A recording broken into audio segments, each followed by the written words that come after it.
Hi, my name is Herman Green, and I'm the senior pastor at Abundant Life PDX Church here in North Portland, where our mission is to love everyone, regardless of who you are, where you come from, what you believe, what you don't believe. We're here to let you know that you matter. So, Abundant Life PDX has served families and communities that meet the PSEF criteria for well over 20 years. For over 20 years, we've been working with the black and brown community. We've been meeting them right where they're at. For over 20 years, we've been helping to bridge the gap between those that have and those that don't. For well over 20 years, we've been doing food baskets. We've been handing out coats. We've been providing shoes. We've been paying rental assistance. We've been paying utility bills. For over 20 years. We've been doing whatever we can do to provide relief for families. It's not that we can solve the problems, but what we can do is be a relief mechanism to give the families that we know that we serve, the families that depend on us, room to breathe. So currently, we're in a building that's quite older than a lot of us. I think that's a nice way to say it. The building it's a beautiful building, and it's been serving for an extremely long time. And it has been here in this community as a pillar for an extremely long time.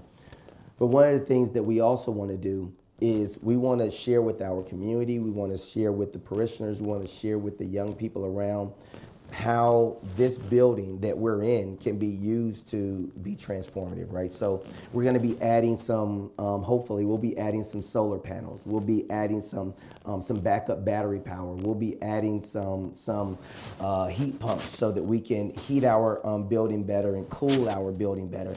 And, we're looking at the insulation inside the building.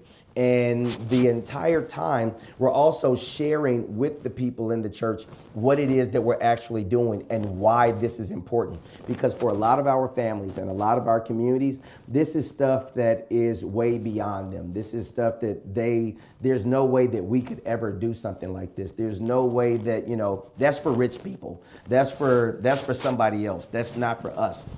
I pray that this never happens. I pray that we never come to the day where we actually need all of the services that we're planning for.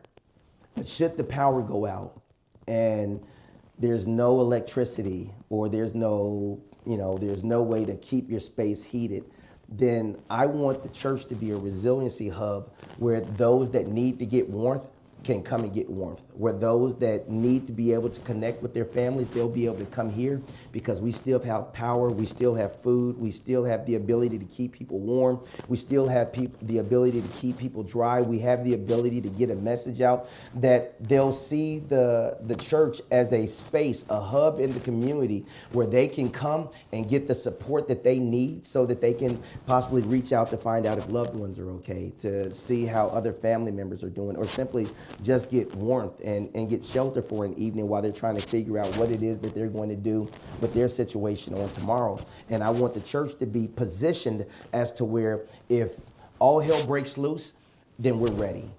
We've got food, we've got power, we've got energy, we've got warmth. We've got everything that you need so that you can continue to do what you need to do to provide and to look out for your family. So again, it's like an insurance policy. I pray that we don't ever need it, but I'm going to get it, or I want to get it, so that if we do, that we have it. And so the idea that we're going to be able to bring some of these costs down so that we don't have to put so much out into utilities and just the overhead, the maintenance of just keeping this building functioning so that it can continue to serve, and that we would be able to take those excess funds and then pour them back into serving of the community, pour them back into the food boxes, pour them back into the rent assistance, pour them back into the utility costs, pour them back into the different areas where our families need us to show up, the laundry services that we're going to be providing, that we, well, not going to be, but continuing to provide. Now when we're going to pick up our families, we're picking them up in EV vehicles that don't use as much fuel as the gas vehicles do. So now we're able to do a lot of the same stuff that we were doing, but at a very reduced cost.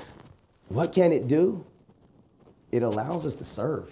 It allows us to continue to show up, and it allows this building to last another 100 years, serving and providing for a community that's going to need it even more.